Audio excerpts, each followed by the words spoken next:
우리가 매주일 하나님 앞에 예배를 드리는데 성령 강림주일로 예배를 드린다 그러면 다른 예배도 그렇겠습니다만 성령 강림주일에 예배를 드릴 때 성령께서 강하게 역사하시고 임하시면 그것보다 더 좋은 예배는 없겠죠. 그죠?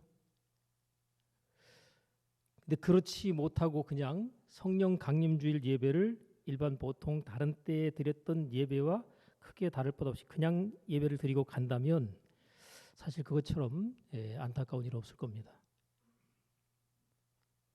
우리가 하나님 앞에 나와서 예배를 드릴 때 하나님께서 내가 드리는 바의 예배를 받으시도록 내가 해야 되겠다. 여러분 이런 마음 가지고 여러분이 예배를 드려보신 때가 있나요?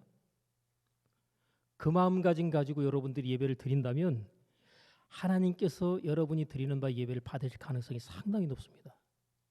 그런데 아무 생각 없이 그냥 주일이니까 예배드리고 예배드리는 시간이 됐으니까 내가 와서 예배드린다. 이렇게 예배를 드릴 때는 진짜 만에 하나 은혜 받을 가능성이 있어요. 만에 하나. 하나님께서 우리에게 은혜를 주실 때에 또 만나 주실 때에 내가 전혀 기도하지 않았는데 만나 주시는 확률은 굉장히 떨어집니다. 근데 내가 하나님을 만나고자 하는 사모함과 간절함이 크면 클수록 만나질 확률은 굉장히 높죠. 하나님께서 우리에게 약속하시기를 너희가 나를 간절히 찾고 찾으면 나를 만나리라 그랬어요. 그러니까 하나님께서 만나 주실 때 그냥 가볍게 만나 주지 않고요.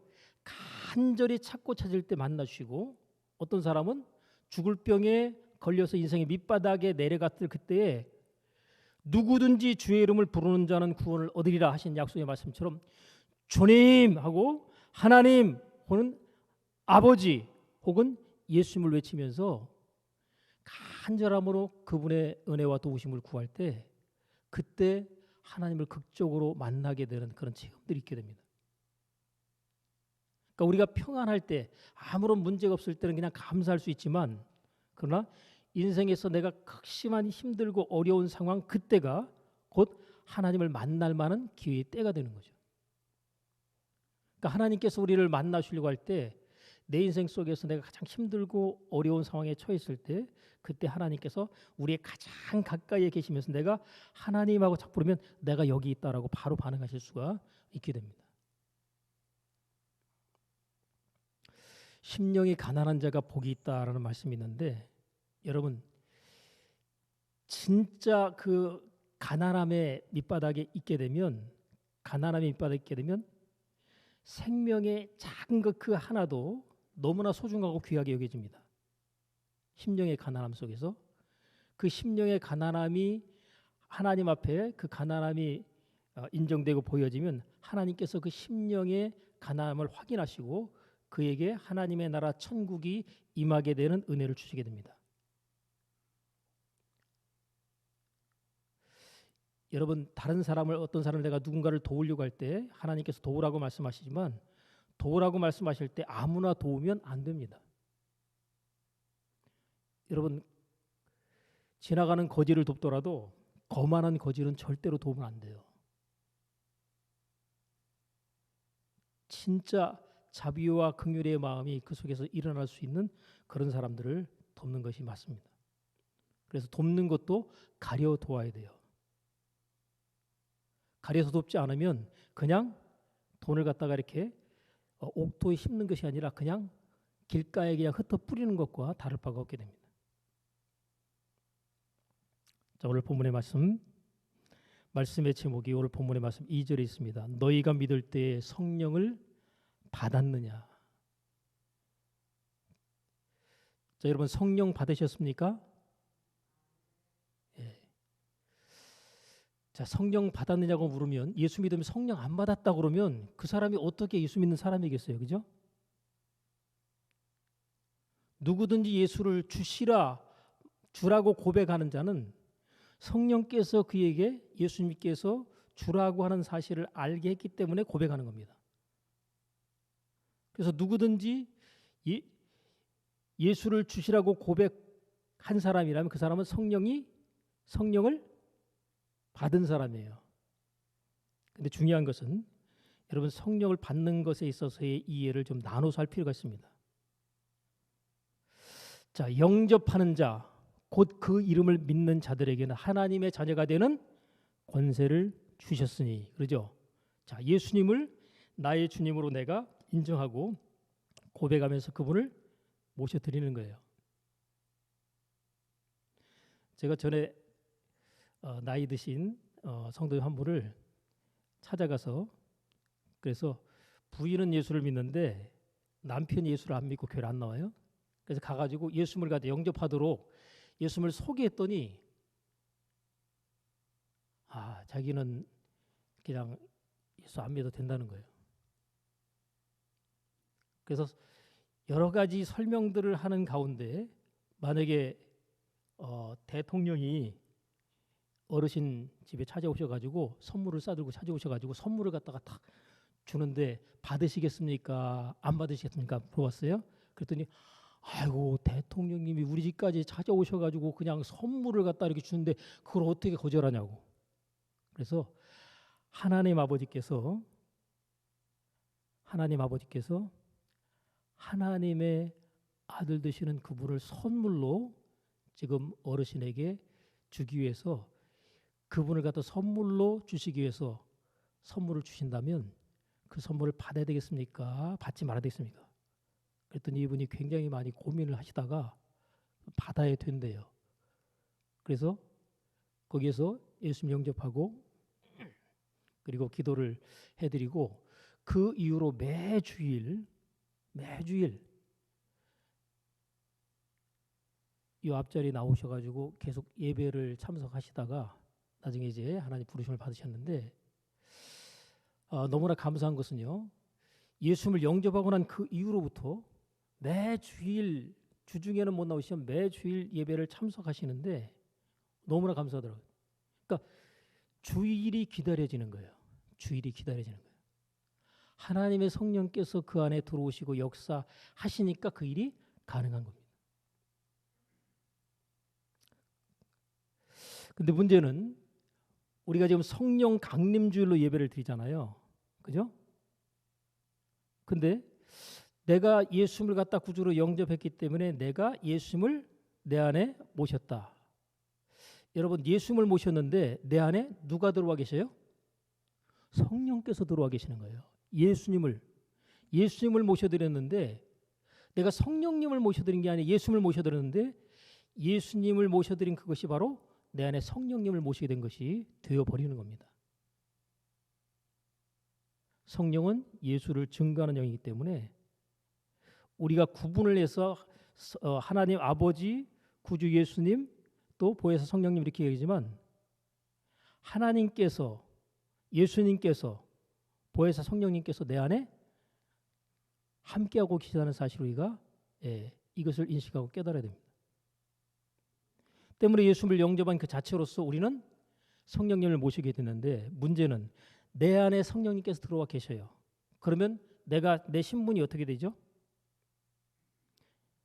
예수님을 영접하기 전에는 내 신분이 마귀의 자녀입니다. 마귀의 자녀. 왜요? 한 번 태어났거든, 육신으로. 위로부터 태어나는 거듭남, 다시 태어남이 있기 위해서는 예수님을 구주로 내가 모셔드리고 영접을 해야 내 신분이 바뀌는 거죠. 다시 태어났기 때문에. 그래서 한 번 태어난 사람은 지옥 가는 거예요. 그래서 위로부터 다시 태어나는 이 거듭남의 역사를 통해서 우리가 천국에 들어갈 자격을 갖게 되는데, 그 이유는 하나님의 자녀가 되었다는 것입니다. 영접하는 자, 곧 그 이름을 믿는 자들에게 하나님의 자녀가 되는 권세를 주셨다. 이건 하나님의 약속이거든요. 그래서 예수님을 구주로 영접하고 난 다음에 이제는 하나님의 자녀가 되셨습니다. 축하합니다. 막 할 수 있어요. 근데 하나님의 자녀가 된 사람은 하나님을 뭐라고 부를까요? 하나님 뭐라고 부르겠어요? 아버지라고 부르죠. 여러분, 예수 안 믿는 그 어떤 사람한테 가서 하나님을 아버지라고 부를 수 있느냐고 물어보세요. 어떻게 감히 하나님을 아버지라고 부르겠어요? 근데 예수님을 구주로 영접해서 하나님을 아버지라고 그냥 편하게 막 불러버려요. 하나님이 아버지라는 사실을 누가 알려줬을까요? 하나님의 성령께서 알려주셨기 때문에 가능합니다. 성령께서는 꼭 육신에 있어서 엄마와 같은 역할을 합니다. 엄마 같은 역할을. 그래서 엄마, 내 아빠가 누구야? 그러면 알려줄 수 있는 가장 확실하고 분명한 대상이 누구예요? 그 엄마예요. 엄마가 이 사람이 네 아버지다 그러면 맞는 거예요. 뭐 동네 사람들 가운데 이거 누가 네 아버지다 누가 네 아버지다 아무리 해도 그건 진짜일 수가 없어요. 누가 알려줘야 된다고요? 엄마가 딱 지명하는 알려주는 그 대상이 그게 진짜 아버지예요.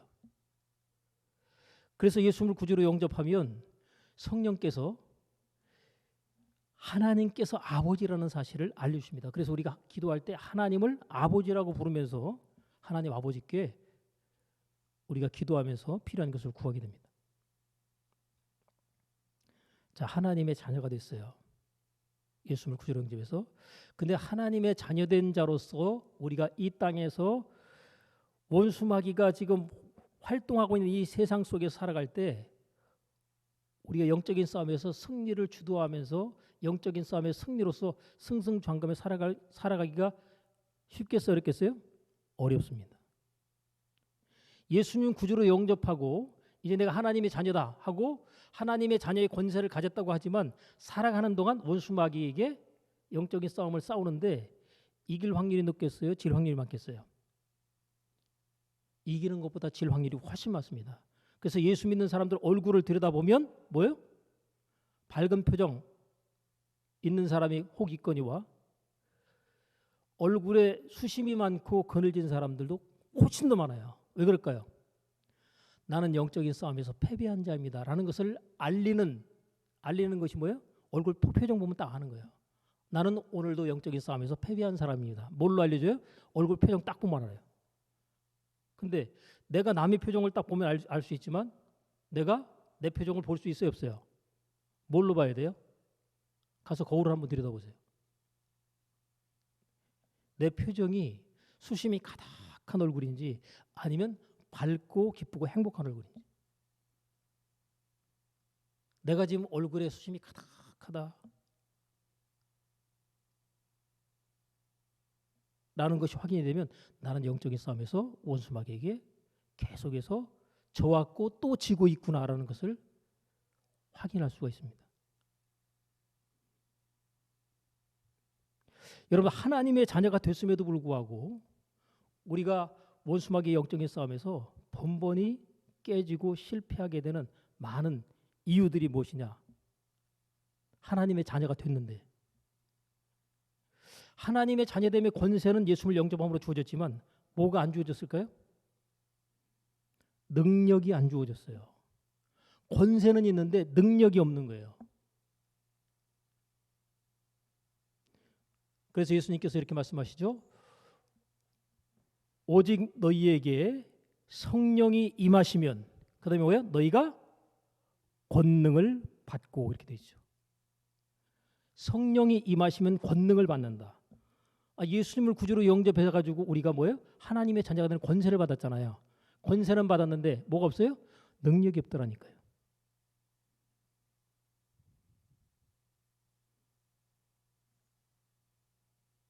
그러니까 예수 믿는 사람들이 하나님의 자녀됨의 권세는 가지고 있는데 능력 없이 이 세상에서 하나님의 자녀로서의 삶과 신앙생활을 하다 보니까 원수마귀 영적인 싸움에서 계속해서 질 수밖에 없는 거죠.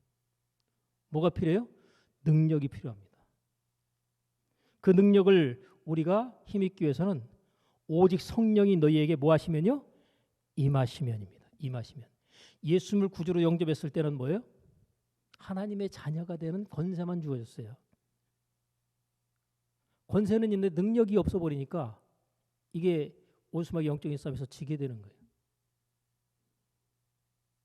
그런데 성령께서 임해 버리시면 위로부터 임하시는 성령인 강림의 임재의 역사가 나타나게 되면 그때는 그 권세의 능력이 더해집니다. 그 권능이 임하는 거죠. 여러분 권능이 임하게 되면 하나님의 성령께서 강력하게 그를 다스리고 주장하시고 이끌어 주시는 역사가 나타나는 거예요. 여러분 이 무당이나 점쟁이들 중에서도 강신무가 있잖아요.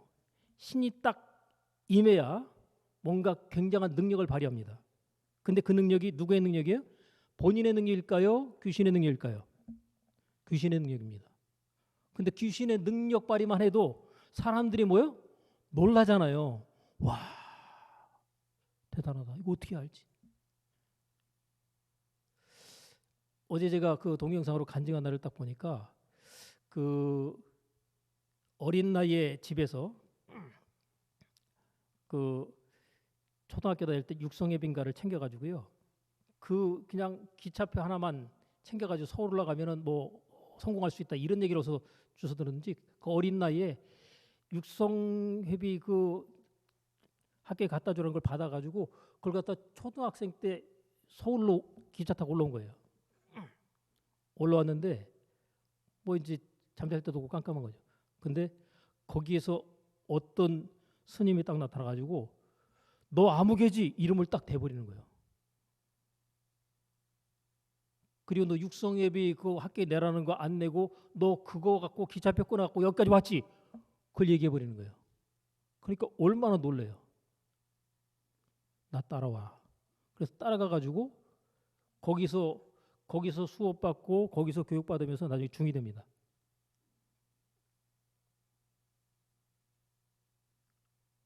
그리고 나중에 이 본인의 머리는 학교에서 공부하면 거의 꼴찌권 수준이에요. 그래서 이 스님을 만들어 보려고 이 막 가르치는데 한자 교육이 많잖아요. 애가 전혀 못 따라오는 거예요.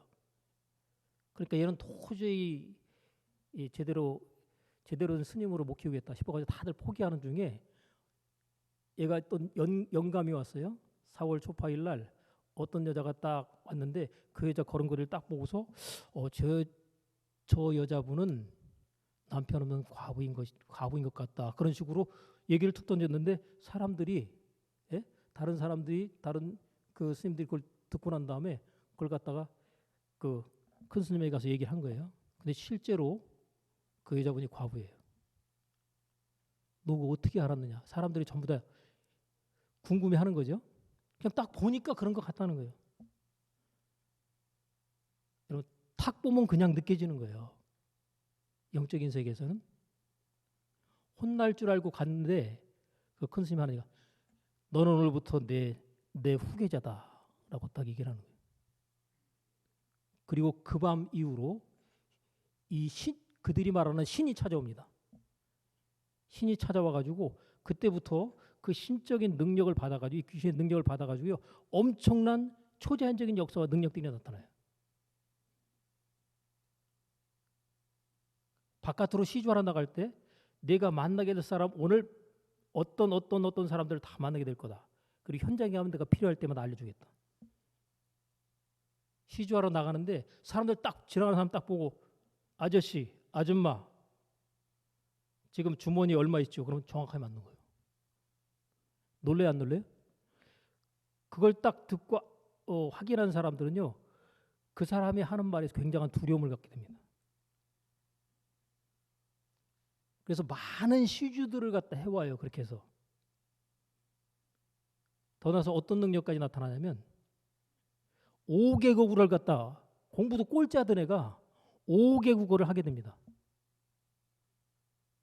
그리고 대학 강단까지 서요. 그랬던 소문이 들려져가지고 5개국어를 해버리니까 우리 학교에 와서 학생들을 좀 가르쳐달라. 근데 쓰는 거는 전혀 못 써요. 그냥 입에서 나오는 대로 말하면 되는데. 그러니까 나와서 나는 말은 안 하겠다. 내가 직접 쓰진 않겠지만 니들이 와가지고 딱 거기다 글을 쓰면 내가 거기에 대해서 다 설명해 주겠다. 그냥 와가지고 내용을 써놓으면 거기에 대해서 그냥 귀신이 다 알려주는 거예요. 설명을 갖다 아주 그냥 그렇다게 다 해버리는 거죠.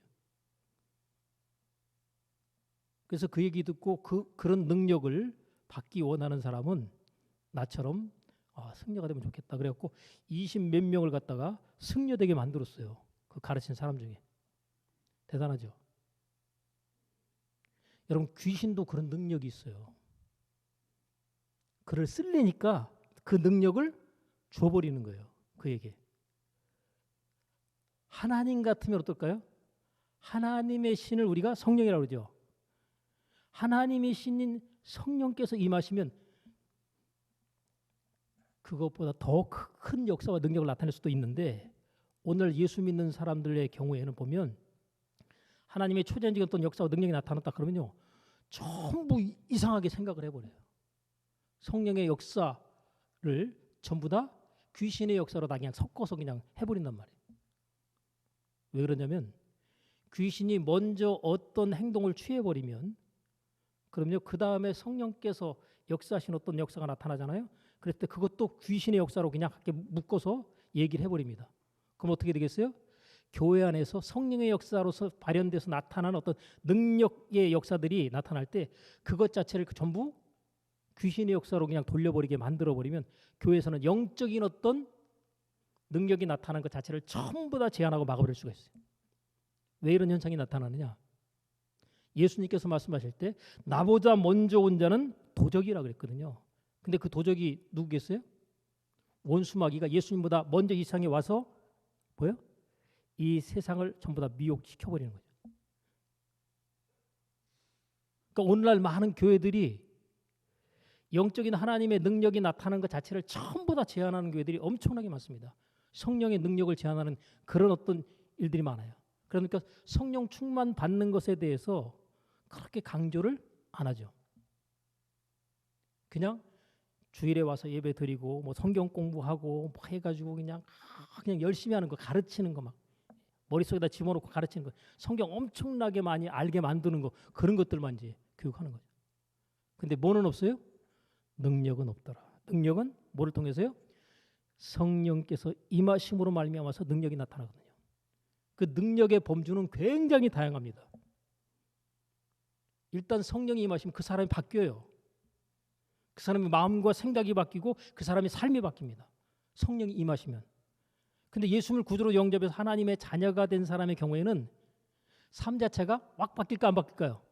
하나님의 자녀라고 하는 명분만 갖고 있는데 능력은 없다 보니까 바뀔까 안 바뀔까요? 삶이 전혀 안 바뀌는 거예요. 내가 하나님의 자녀인데 왜 나는 내 인생과 삶 속에서 내가 그 이전과 완전히 달라진 모습으로 바뀌거나 변화되지 못했을까? 이 고민을 하지 않으면서 신앙생활을 합니다. 우리가. 이게 신앙생활하면서 우리가 빠지기 쉬운 함정이에요.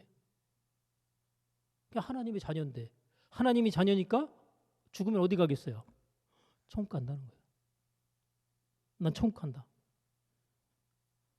근데 그것도 확신도 없어요. 그냥 막연하게 지식적으로 내가 하나님의 자녀니까 이제 예수 믿다가 내가 하나님 오라 부르셔서 죽게 되면 이제 내 영혼이 천국 간다. 영혼 막연한 지식으로 알고 있는데 실제로 지금 당장 죽으면 당신 천국 갈 수 있습니까? 이렇게 물어보면요. 어떻게 됐어요? 글쎄요. 그러면서 또 헷갈려하기 시작합니다. 예수님을 구주로 영접 하나님의 자녀가 되었다고 함에도 불구하고. 왜 그럴까요? 오직 성령이 너에게 임하시면 너희가 권능을 받고 해서 성령의 능력이 강력하게 임하고 부어졌을 때 그때에 그 사람의 영적인 상태는 굉장히 담대해집니다. 너희는 마음을 강하게 하고 담대하라. 두려워 말면 놀라지 말라. 그래도 마음이 강하고 담대해지나요? 성령이 임하면 그 사람 마음 강하고 담대해지지 말라고 해도 마음이 강해지고 담대해집니다. 걱정, 염려, 근심, 두려움이요. 성령께서 강력하게 역사하시기 임하시면 걱정, 염려, 근심이 없는 거예요. 왜요? 성령께서 역사하시고 임하시면.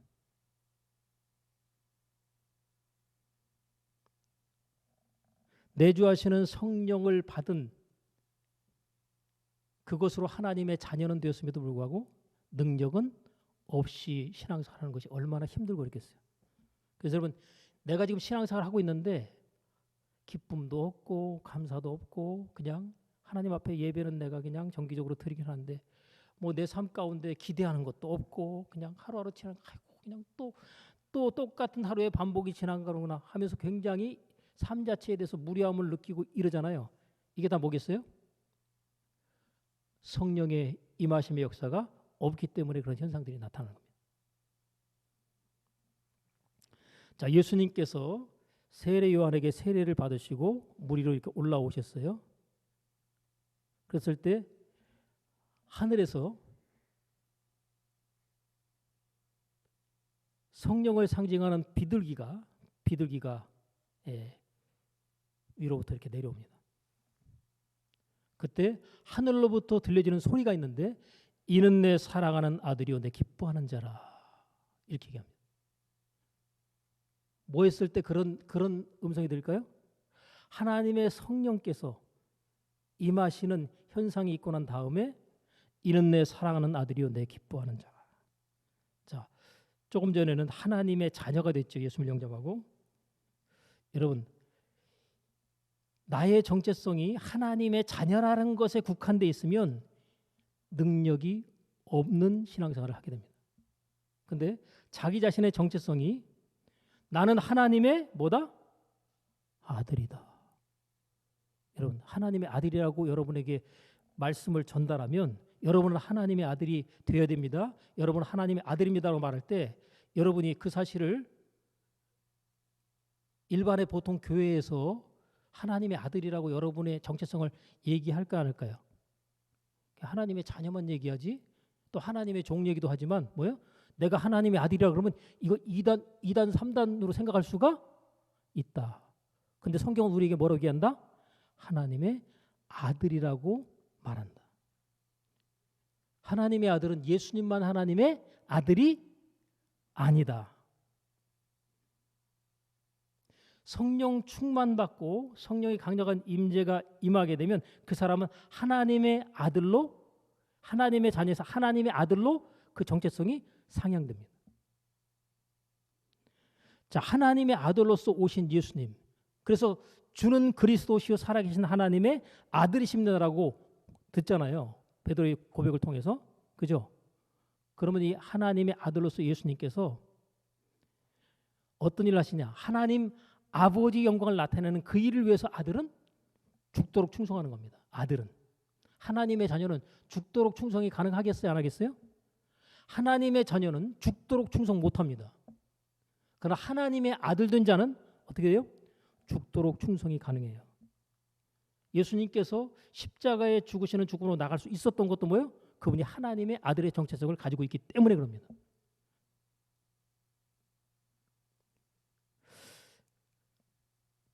자, 우리가 사도행전 10장 38절에 보면 하나님이 나사렛 예수에게 성령과 능력을 기름 붓듯 하셨으며 이렇게 나와요. 성령과 능력을 기름 붓듯 하셨대요. 막 성령을 갖다 막 쏟아 붓듯이 부으셨다는 거예요. 저가 두루 다니시며 착한 일을 행하시고 마귀에게 눌린 모든 자를 고치셨으니 이는 하나님이 함께 하셨습니다. 여러분, 마귀에게 눌린 모든 자들을 고치시고 그들을 자유케 하는 그 일을 갖다 하시면서 하나님의 나라를 확장케 하는데 이게 누가 하는 일이에요? 하나님의 아들이 하는 일입니다. 예수님께서 가시는 곳마다 귀신이 떠나가는 역사가 있고 또 병든 자들이 예수님께 오게 되면 전부 다 고침받고 낫는 역사가 나타나죠. 이게 하나님의 아들을 통해서 나타나는 역사입니다. 그럼 하나님의 아들로서의 그 역할과 일을 예수님께서만 하시고 끝인가요? 예수님께서 나의 하는 일을 너희도 할 것이고 또한 나보다도 더 큰 일을 너희가 할 것이니 이는 내가 아버지께로 감이니라. 하나님의 아들로 쏘신 예수님께서 하나님의 아들로서의 역할 대행을 누구에게요? 성령 충만을 받은 자에게 바톤 타치를 하시고 가시는 겁니다. 그럼 하나님의 아들로서 성령의 충만함과 임재를 통해서 하나님의 아들로서 인정된 자들이 뭐예요? 하나님의 아들로서 역할을 대행하는 거예요. 그래서 하나님의 아들로서 그 역할을 대행한 사람들의 이야기가 사도행전에 등장하죠. 그죠? 물론 그전에도 병 치유받고 귀신 떠나는 역사가 있었지만 이 보다 강력한 역사, 이제는 성령께서 강력하게 임한 사람들을 통해서 하나님의 아들의 정체성을 가지고서 그들이 하나님의 아들이라는 사실을 입증하는 사역들을 감당하게 됩니다.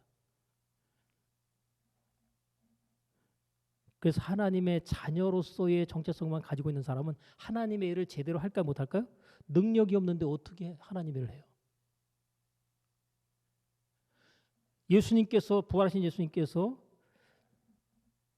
두려움에 떨고 있는 제자들을 찾아오셔가지고 성령을 받으라 그러죠. 성령을 받으라. 여기서 말하는 성령을 받으라는 얘기는 뭐예요? 성령 충만을 받으라는 것을 얘기하는 겁니다. 그래서 제자들에게 예수님께서 떠나시기 전에 말씀하시기를 예루살렘을 떠나지 말고 내게 들은 바 아버지의 뭐를 기다리라? 약속하신 것을 기다리라. 이 약속하신 것은 성령이에요. 요한은 물로 너에게 세례를 베풀었으나 너희는 몇 날이 못되어 성령으로 세례를 받으리라. 자, 여기서 성령으로 세례를 받으리라는 이 말씀 뭐예요? 성령 세례는 다른 말로 말하면 성령 충만을 말하는 겁니다. 임하시는 성령. 예수님을 구주로 영접해서 내 안에 내주하시는 성령이 아니라 뭐야? 위로부터 강력하게 임하시는 성령입니다. 여러분 그냥 예수님을 구주로 영접했어요. 그때 가슴이 뜨거워지고 막 은혜가 넘치는 예수님 영접하는 것과 성령이 임하는 것이 동시에 나타나는 경우가 특별하지만 간혹 있어요. 근데 거의 대부분 뭐예요? 예수님 구주로 영접하고 난 다음에 그냥 내 안에 예수님께서 들어오셨다니까 들어오셨는가 보다 하지 뭐 특별한 아무런 어떤 감정적인 거라든지 외부적인 어떤 느낌이 전혀 없이 예수님이 구주로 내 안에 들어오시 영접됩니다. 근데 임하시는 성령은 그렇지가 않아요. 성령이 임해버리시면 어떤 역사가 나타납니까?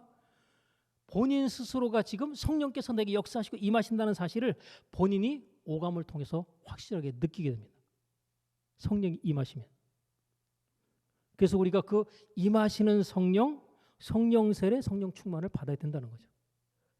그래서 이 성령 세례를 가장 많이 강조하는 교단이 오순절, 오순절 교단이에요.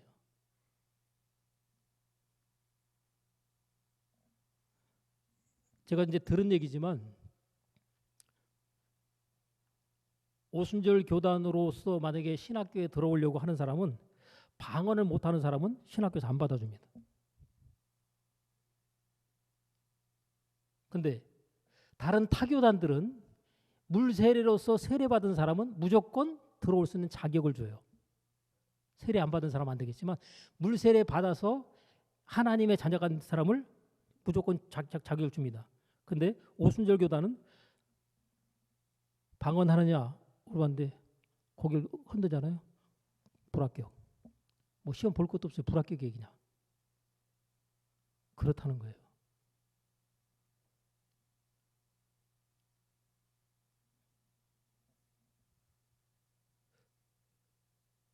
하나님의 성령의 강력한 역사와 임재를 체험한 것과 그렇지 않은 것은 하늘과 땅 차입니다. 여러분 하나님의 자녀하고 하나님의 아들로서 정체성을 가진 사람하고 이게 상대가 안 되는 거예요. 그러니까 임하시는 성령의 충만함을 받고 거기에 대한 이해와 깨달음이 있는 사람들은 하나님의 아들로서의 정체성을 가질 수가 있게 됩니다.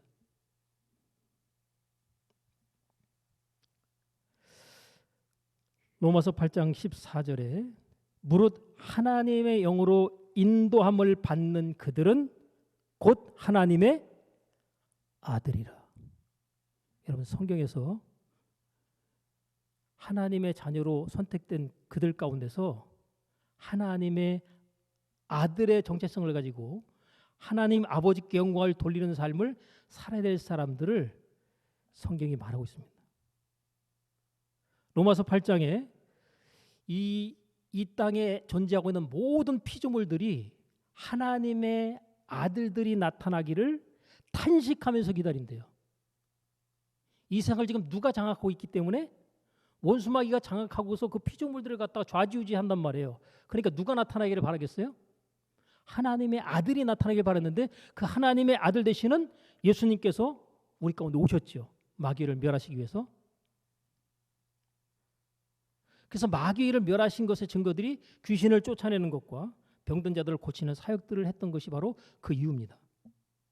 그러면 예수님께서 하셨던 그 일을 오늘날의 교회들이 계승해서 해야 되겠어요?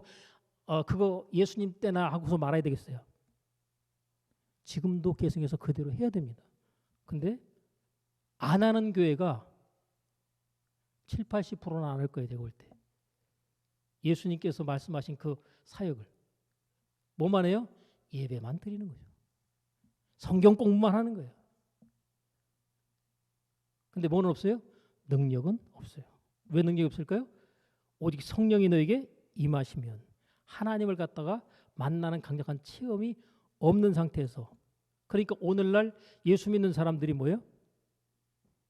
세상에서 오히려 손가락질과 욕을 먹게 되는 이유가 바로 그런 이유입니다. 여러분, 성령 충만했을 때에 이 사도행전에도 그런 내용들이 나오지만 세상 사람들이요 칭찬합니다. 왜요? 귀신이 떠나간, 그들이 가는 곳마다 귀신들이 떠나는 역사들이 나타나고 병든 자들이 고침을 받고 많은 사람들이 기뻐하고 즐거워하는 일들을 막 생겨나니까 뭐예요?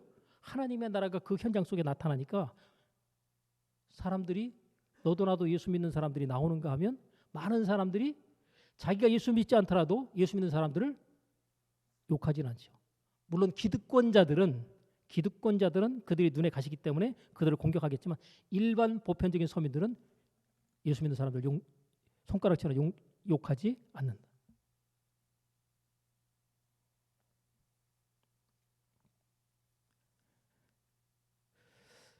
여러분, 사도행전에 계속해서 나오는 이야기들을 보면 예수님께서 나의 하는 일을 너희도 할 것이요 나보다 더 큰 일도 하리니 이는 내가 아버지께로 감이니라. 그리고 예수님께서 가시면서 성령 세례를 너희가 이제 받게 될 터인데 그 성령이 임하시면 너희가 권능을 받게 될 것이다. 왜 하나님이 우리에게 권능을 주실까요? 권능 받고 난 다음에 예루살렘과 온 유대와 사마리아 땅 끝까지 내 증인이 되리라. 여러분, 성령이 임하셔서 권능을 받게 되면요, 예수님을 증거하는 영이 성령이기 때문에 이 성령께서 예수님을 증거할 수밖에 없도록 그 사람의 삶을 통해서 역사하기 시작합니다. 그래서 성령이 강력하게 임하면 그 뭐가 따라올까요? 은사가 따라옵니다. 성령의 은사가 나타나는 거예요. 그래서요. 그래서 성령의 은사가 나타나야 하나님의 사역과 일들을 쉽게 능력 가운데 할 수 있기 때문에 그래서 성령의 은사가 나타나는 거죠. 여러분, 성령의 은사가 나타나지 않으면 하나님의 일을 하기가 엄청나게 힘들어요.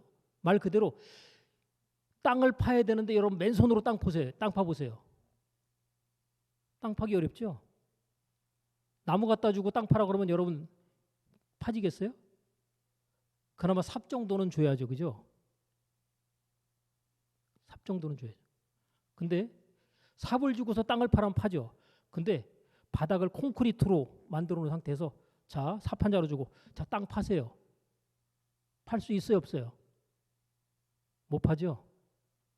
근데 포크레인 갖고 와가지고, 예? 요즘 포크레인 보니까 그냥 이렇게 쇠꼬챙이처럼 만들고 딱 장비만 딱 박고 딱 빠바박 뚫으면 그냥 다 그냥 뚫어져 없어져 버리더라고요. 그죠? 그런 장비 가져와가지고 뚫어버리면 어떻게 되겠어요? 콘크리트 구멍 없는 거예요. 그냥 뚫는 겁니다. 이게 뭐예요? 장비가 다르잖아요. 그죠? 맨손, 삽, 예? 포크레인, 장비가 다르잖아요. 성령의 강력한 능력이 임했다 그러면 이 중장비가 오는 거예요. 일을 하는데. 그러니까 일이 쉽겠어요, 어렵겠어요? 그냥 저절로 되는 거예요. 여러분, 일은요, 우리가 하는 게 아니라 하나님께서 하시는 겁니다. 하나님의 성령께서 임하시면 우리는 그냥 하나님께서 쓰시는 도구만 될 뿐이지 정작 그 일은 누가요? 하나님의 성령께서 하시는 거예요. 내가 일하고 싶은데 나를 통해서 나의 일을 하고 싶은 사람이 없는 걸 하나님이 그래서 찾으시는 겁니다.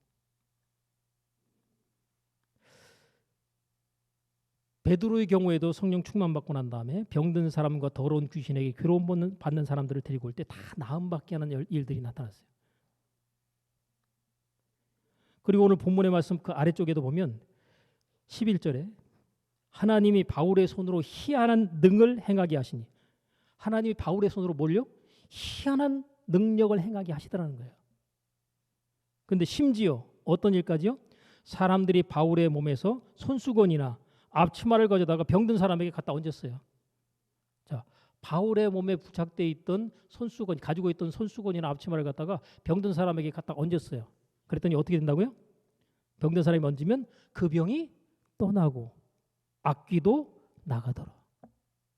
이런 능력이 누구를 통해서요? 바울이 직접적인 게 아니라 바울의 몸에 소지하고 있던 물품 자체를 병든 사람에게 갖다 놓으면 그 병든 사람이 낫고 귀신도 떠난다는 거예요. 요즘에 이렇게 사역하는 분이 있을까 없을까요? 대한민국에서. 만약에 이렇게 사역하잖아요. 그러면요. 이단 나왔다. 때려잡아라. 또 두드려 잡을 거예요. 그죠? 왜? 성경에서 분명히 바울의 손으로 뭐예요? 희한한 능력을 행하게 하시는. 희한하다는 게 뭐예요? 우리가 볼 때 야, 어떻게 이런 일이 이제까지 보지 못하던 어떤 사역의 결과물들이 나오면요. 사람들이 희한하다고 그럴 거 아니에요. 그죠? 희한한 일 나오면 뭐예요? 바로 뭐다? 이단으로 두드려 잡아버려요. 누가 잡아요? 예수 안 믿는 사람들이 두드려 잡을까요? 교회가 두드려 잡을까요? 교회에서 목사님들이 두드려 잡는 거예요. 저 교회 이상한 교회다. 문제 많다. 저런 교회 가면 안 된다. 여러분 신천지는 그런 능력 안 나타나요. 사람 미혹해가지고 완전히 세뇌시켜가지고 그냥 자기들을 위해서 일하게 만들고 착취하는 그 일을 하죠. 만약에 신천지에서 이 정도까지 능력 나타나면요. 교인들 다 나갑니다. 아무리 말로 설득해가지고 안 되는 거예요.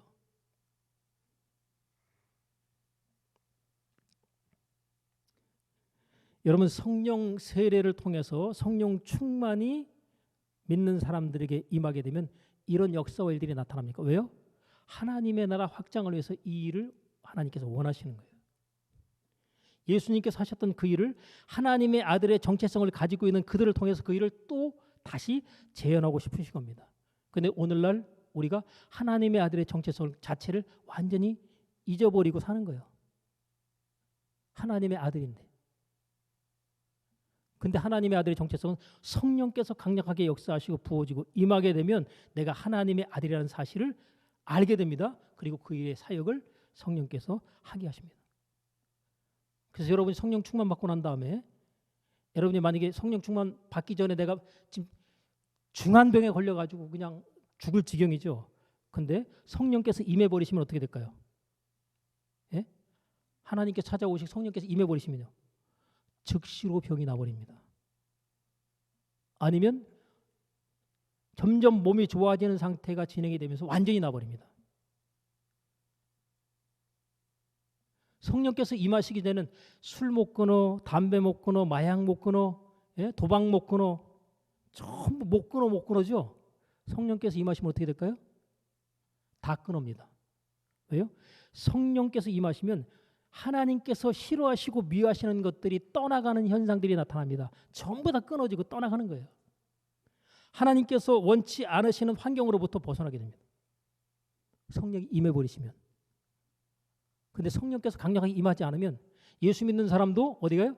나이트클럽과 룸사롱과 어디가 다 갈 수 있어요. 근데 만약 그 사람이 성령 충만을 받았다. 갈 수 있을까요? 못 갈까요? 하나님의 성령께서 특별하게 오늘은 나이트클럽 가가지고 전도하거라. 그런 식의 어떤 그 명령이 떨어지지 않는 한 개인적으로 자기 자신의 어떤 쾌락이나 유익을 위해서 그래서 룸사롱이나 나이트클럽 못 가죠. 그죠? 성령께서 역사하시면 가야 될 때와 가지 않을 때를 하나님께서 분명하게 알게 해버리십니다. 옛날에는 그냥 갔던 곳도 못 가요. 여러분 성령 충만 받아버리면 여러분이 주일 성수의 목숨을 걸겠어요? 안 걸겠어요? 걸어버리게 됩니다.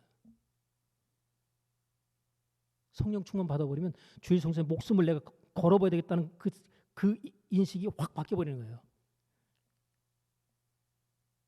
하나님 앞에 예배 드릴 때 성령 충만 받고 예배 드려보세요. 찬송 부르는데 기쁘죠. 말씀 듣는데 그냥 쫙쫙 내기 쉬운 바의 말씀으로 들어오죠. 삶 가운데서 하나님이 함께 하시고 동행하시는 것을 인식하며 살아가 얼마나 기쁘고 감사한지. 문제는 성령 충만함에 대한 사모함과 간절함이 많이 사그러지고 빠져나갔다.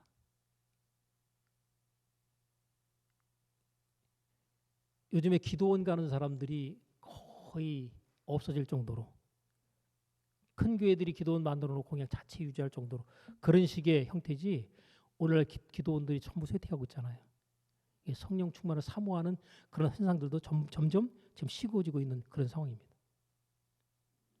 여러분이 하나님을 만나고자 하고 성령 충만을 받기를 원하는 그 사모하는 마음을 여러분들이 가지시고 예배 가운데 임하시고 또 은혜 받을 어떤 시간이나 기회가 있다 그러면 그때 여러분들이 그 기회를 놓치면 안 돼요.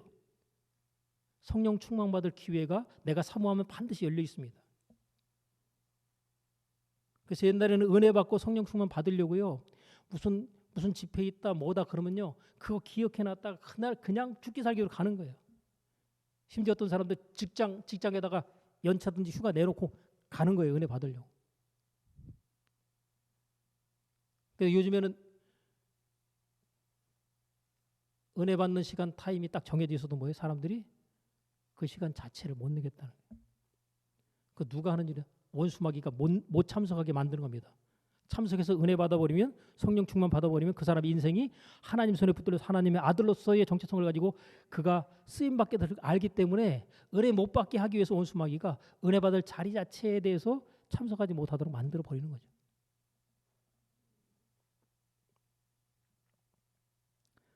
자, 6절에 바울이 믿을 때 성령을 받았느냐 물었더니 우리는 성령이 있음도 알지 못한다라고 얘기하는 이 사람들, 이들에게 예수의 복음을 설명해 주고 난 다음에 예수의 이름으로 세례를 주고 그 다음에 한 일이 6절에 보니까 바울이 그들에게 뭐하며요? 안수하며 성령이 그들에게 뭐예요? 임하심으로 방언도 하고 예언도 하더라. 이들에게도 뭐가 임했어요? 성령이 임하니까 이 사람들이 뭐예요? 방언도 하고 예언도 하더라. 여러분, 이 신적인 존재는 예언이 가능하게 돼 있어요. 성령 받으면 예언이 가능할 수 있습니다. 성령 받으면 방언을 하나님께서 하게 하시잖아요.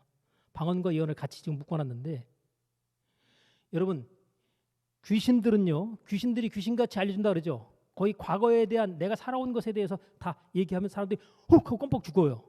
왜요? 그걸 아는 것을 통해서 그 사람을 딱 잡을 수 있어요. 여러분, 여러분의 과거를 정확하게 알고 있는 사람이 여러분 앞에 있다 그러면 그 사람이 하는 말 딱 그 사람이 완전히 절제다 비슷하게 돼버립니다. 그 귀신이 잡히는 거예요. 그래서 근데 앞으로의 미래에 대한 거는 얘기를 왜 안 할까요? 아직 나타나지도 않았기 때문이거니와 미래에 대한 부분은 하나님께서 알 수 없도록 해놨어요. 근데 귀신들이 미래에 대해서는 본인이 맞춰낼 수가 없는 거죠. 또 사실은 미래에 대해 얘기한들 아직 나타나지 않은 결과니까 사람들이 앞으로 이렇게 그것 가지고 훅 놀래요, 안 놀래요? 과거에 대한 걸 딱 맞추면요 확 놀래지만 미래는 아직 나타나지 않아서 뭔지도 모르고 있는 건데 미래 앞으로 일 거죠. 헐 이러지. 근데 과거에 대해 맞추면 혹 그런단 말이에요. 미래에 대해 얘기하면 그런가? 그럴까? 이러죠. 근데 신기하게도 과거에 대해 정확히 맞춰버리면 사람들이 그냥 놀래버리고 그 사람에게 딱 잡혀버려요. 그러니까 그 사람이 하는 말을 무조건 듣게 되는 현상이 나타나죠. 여러분, 예언은요 과거 맞추는 게 예언이 아닙니다. 예언은요 미래적인 거예요. 앞으로 하나님께서 당신을 이렇게 쓸 것입니다. 근데 지금 안 나타났어. 그럼 그러죠. 앞으로 시간 지난 다음에 보세요. 그 예언을 듣고 난 다음에 앞으로 시간 한 다음에 어떤 결과가 나타나는가. 여러분, 개중의 목사가 성령의 감동을 받아가지고 여러분들에게 기도해 주는 내용들 가운데서 제가 전혀 의도하지 않았던 내용으로 기도를 하나님께 하게 하실 때가 있을 수 있는데 그때에 그게 자연스럽게 예언이 됩니다. 그러면요 그 예언되어진 그 내용은 그대로 그 사람의 삶 가운데 하나님이 성취하시는 거예요.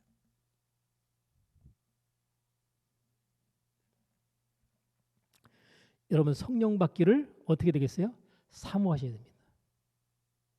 여러분, 성령 충만 받고 난 다음에 이 유지 관리를 못하면, 주님과 동행하는 사람을 유지 관리를 못하면요 성령 충만 받아가지고 기름 꽉 채워놨잖아요.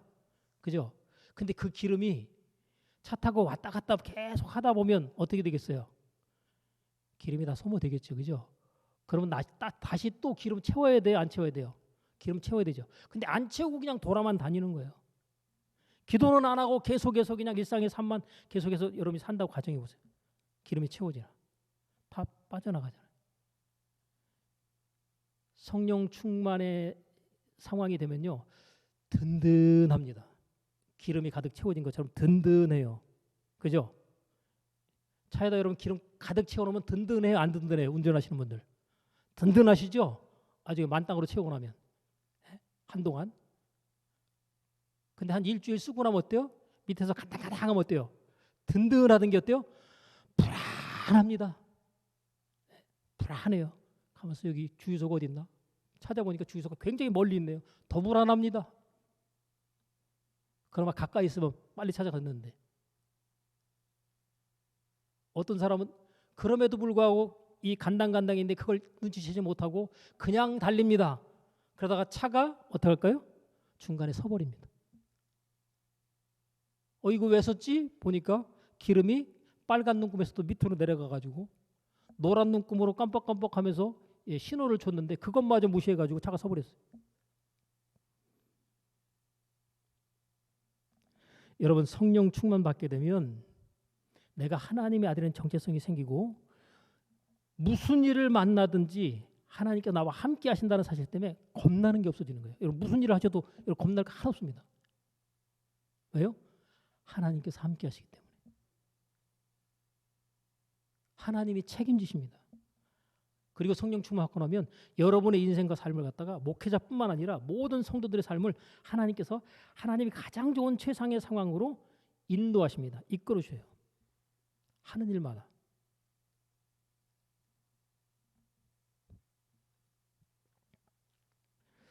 여러분, 성령 충만 받는 것에 대해서 불편함이나 거부감을 갖다가 제하시고 성령 충만 받을 때 하나님의 아들로서의 정체성을 내가 하나님의 내 가운데 다시금 되찾고 회복하게 됐을 때 내 인생과 삶은 지금 현재의 삶에 비교할 수 없을 정도로 수십 배, 수백 배, 수천 배 하나님께서 엄청난 영육간의 축복으로 내 인생과 삶을 복되게 하시고 많은 사람들에게 이런 축복을 나누는 축복의 삶을 살게 하신다. 이 사실을 꼭 기억하시면서 여러분, 순간순간 하나님을 찾고 구하시고 의지하시고 성령의 기름 부음을 여러분들이 요청하시고 또 기회가 있을 때 하나님 앞에 성령 충만 받기를 간절히 사모하면서 주님 앞에 믿음으로 구하셔서 성령 충만에 힘입어서 여러분의 삶을 통해서 이제까지 경험하지 못한 초자연적인 역사와 능력들이 나타나는, 성령 충만 받지 않은 상태라면 아예 남을 위해서 기도해 주는 자체도 여러분이 불편할 수 있어요. 근데 여러분 성령 충만 받고 난 다음에 여러분 주변에 누구 기도해 줄 사람 없나? 그런 사람을 찾게 될 수도 있어요. 또 그런 기회가 올 수 있어요. 여러분 기도해 보세요. 그 사람 병이 낫습니다. 왜요? 믿는 자들에게 이런 표적이 따르니 그랬잖아요. 귀신 쫓아냈죠. 병든 사람이 손 얹으면 어떻게 된다고요? 나으리라. 여기서 말하는 믿는 사람은 성령 충만을 힘입은 사람일 가능성이 높습니다. 그죠? 예수님을 구주로 영접해가지고 하나님의 자녀가 됐어요. 할렐루야, 하나님의 자녀가 됐습니다. 하나님 아버지를 고백해서 하나님 아버지 감사합니다. 이런 사람이 이 믿음으로 기도하기 어렵잖아요. 그 믿는 자가 아니라 뭐예요? 성령 충만을 힘입은 자로서 그가 믿는 자라면 귀신 쫓아내는 건 당연히 예수님의 이름으로 떠나가는 것이고 병든 사람에게 손을 쥐면 낫는 거잖아요. 여러분, 우리가 전도하는 일에 있어서도 그냥 소문이 한번 나버리면 여러분이 기도하면 병이 낫는다더라. 그럼 여러분한테 기도받겠다고 올 사람이 있겠어요, 없겠어요? 있겠죠. 또 그래가지고 또 잘못돼서 또 자기가 또 자칭 하나님의 교주되는 그런 이 불상사가 있을 수 있는데 우리 교회로 오시면 여러분, 사람은요 코너에 몰아놔야지 그래야 사람이 아주 그냥 바싹 그 코너에 몰려 있을 때 그때 하나님을 절실하게 찾거든요. 그래서 여러분이 우리 교회에 오면 병 낫는다, 우리 교회 오면 귀신 떠나간다 그런 얘기를 하잖아요. 그럼 여러분이 책임져야 돼, 안 져야 돼요? 져야 되죠. 그러니까 똥줄에 타가지고 여러분 기도하겠어요, 안 하겠어요? 또 거기다 또 우리 목사님이 또 그렇다고 여러분이 또 거기까지면 목사가 똥줄이 타겠어요, 안 타겠어요? 사람이 똥줄이 타야 기도를 갖다 간절하게 하게 돼요. 그럴 때 기도해야 뭐예요? 성령께서 역사하시기 임하십니다. 그럼 어떻게 돼요? 그래서 하나님의 나라가 임하게 되고 부흥이 이루어지는 거예요. 예, 뻥 아닌 뻥을 때리셔야 돼. 믿음으로. 입을 여셔서. 왜? 성경이 있잖아요. 믿는 자에게 예수님이라도 귀신 떠나가고 병든 사람이 손을 얹으면 난다. 여러분, 귀신이 떠나가고 병든 사람들이 낫는다고 소문이 나는 교회 부흥될까 안 될까요? 전도가 어려워요. 보면요, 아프다는 사람 진짜 다니면 전부 아프더라고. 간혹 보면 이렇게 지팡이 짚고 다니는 사람들 많아요. 보면 쩔뚝쩔뚝하고. 그런데 쫓아가서 기도를 갖다가 딱 해주기도 참 애매하고, 교회 안으로 누가 데려만 오면 그냥 좀 해줄 텐데. 제가 한번 기도 한번 해드리면 안 될까요? 당신이 나보다 더 아픈 것 같은데 또 이런 얘기 할 수 있잖아요. 그래도 제가 한번 해드릴게요. 여러분, 내가 아파 죽겠는데 남을 위해서 기도하잖아요. 지주제도 모르고 무슨 기도하냐 할지 모르겠지만 그 긍휼히 여기는 마음으로 이러니 혹여라도 아픈 사람을 위해서 기도하잖아요. 내가 이렇게 아픈데 저 사람 얼마나 힘들까 기도하죠. 그 사람 병 났습니다. 그 사람 병 났죠. 그럼 그 사람 병 나면 끝나는 게 아니에요. 내 병이 그 다음에 나버려요. 내 병이. 하나님께서 놀랍게 일하시는 방법이 굉장히 다양합니다. 이 모든 일을 하시는 분이 누구시라고요? 성령님입니다. 자, 오늘 이 성령 강림 주일에 하나님의 성령에 대한 이해와 깨달음, 또 하나님의 성령이 임함으로 말미암아 하나님께서 우리를 통해서 바라고 기대하시는 바의 그 일들을 여러분 하나님 성령의 충만함의 임재를 통해서 내가 하나님의 아들로서 정체성을 가지고 그 일을 감당하다 하나님 앞에 갈 수 있는 은혜와 축복이 내게 있게 하옵소서. 주의 이름으로 간절히 사모하시고 소망하시기 바랍니다. 기도하겠습니다. 하나님 아버지,